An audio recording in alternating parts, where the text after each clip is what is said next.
continue until just recently. And you have 2 minutes for this. As I told you, that was locker room talk. I'm not proud of it. I am a person who has great respect for people, for my family, for the people of this country, and certainly I'm not proud of it. But that was something that happened. If you look at Bill Clinton, far worse, minor words, and his was action. His was what he's done to women. There's never been anybody in the history of politics in this nation that's been so abusive to women. So you can say any way you want to say it, but Bill Clinton was abusive to women. Hillary Clinton attacked those same women and attacked them viciously, 4 of them here tonight. One of the women, who is a wonderful woman, at 12 years old, was raped at 12.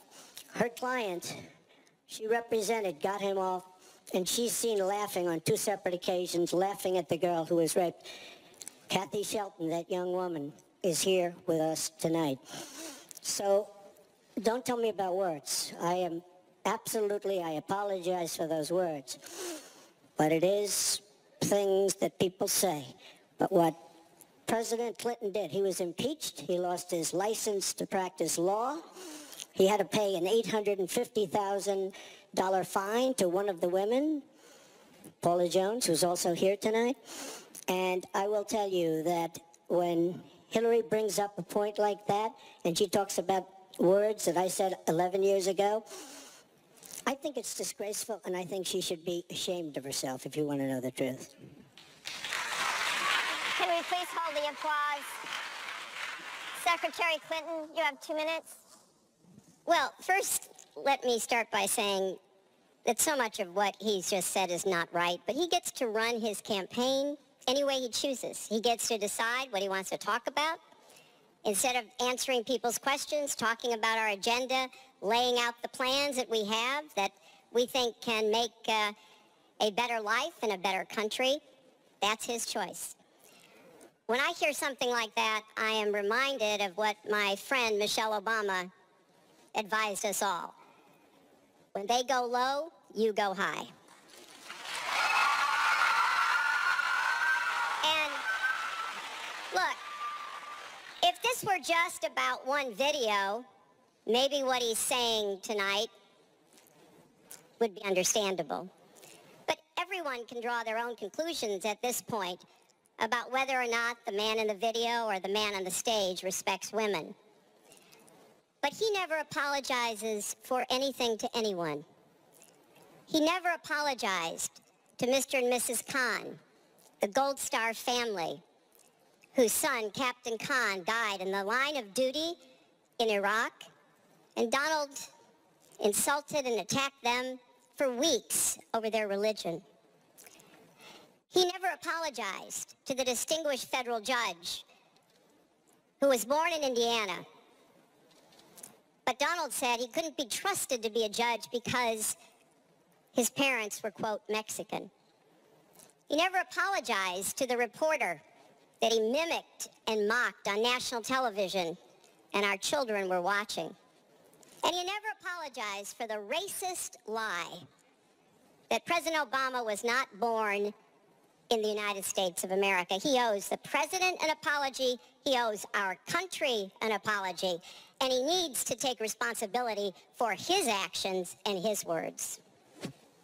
Well, you owe the president an apology because, as you know very well, your campaign, Sidney Blumenthal, he's another real winner that you have, and he's the one that got this started along with your campaign manager, and they were on television just 2 weeks ago. She was saying exactly that, so you really owe him an apology. You're the one that sent the pictures around your campaign, sent the pictures around with President Obama in a certain garb.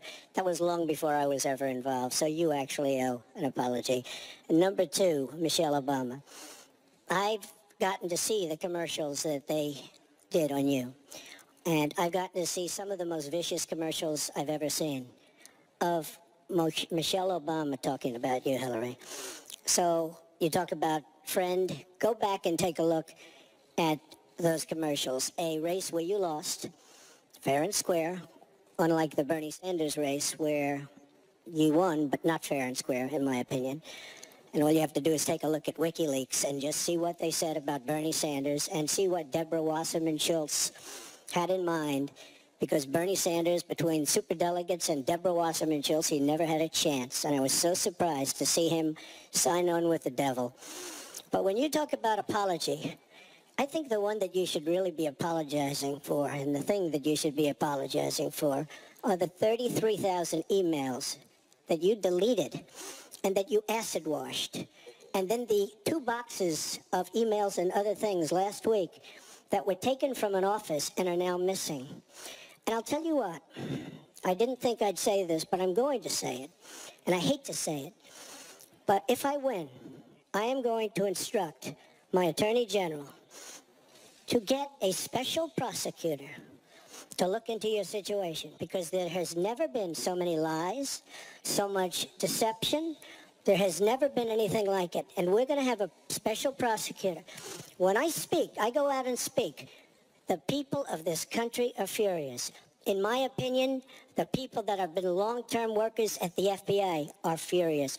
There has never been anything like this, where emails and you get a subpoena, and after getting the subpoena, you delete 33,000 emails. And then you acid wash them, or bleach them, as you would say, a very expensive process. So we're going to get a special prosecutor, and we're going to look into it, because you know what? People have been, their lives have been destroyed for doing 1/5 of what you've done. And it's a disgrace. And honestly, you ought to be ashamed of yourself. Secretary Clinton, I want to follow up on that. I'm going to let you talk about emails. Because everything he just said is absolutely false, but I'm not surprised. In the first debate, and the audience needs to calm down here. I told people that it would be impossible to be fact-checking Donald all the time. I'd never get to talk about anything I want to do and how we're going to really make lives better for people. So, once again, go to HillaryClinton.com. We have literally Trump. You can fact-check him in real time. Last time at the first debate, we had millions of people fact-checking, so I expect we'll have millions more fact-checking because, you know, it's just awfully good that someone with the temperament of Donald Trump is not in charge of the law in our country. Yeah, because you'd be in jail. Secretary Clinton.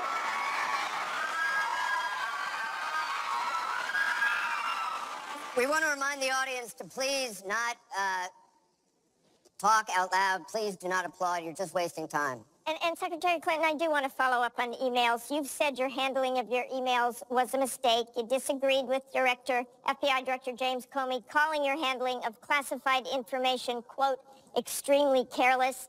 The FBI said that there were 110 classified emails that were exchanged, 8 of which were top secret, and that it was possible hostile actors did gain access to those emails. You don't call that extremely careless? Well, Martha, first let me say, and I've said it before, but I'll repeat it because I want everyone to hear it, that was a mistake, and I take responsibility for using a personal email account. Obviously, if I were to do it over again, I would not. I'm not making any excuses. It was a mistake, and I am very sorry about that. But I think it's also important to point out where there are some misleading accusations from critics and others.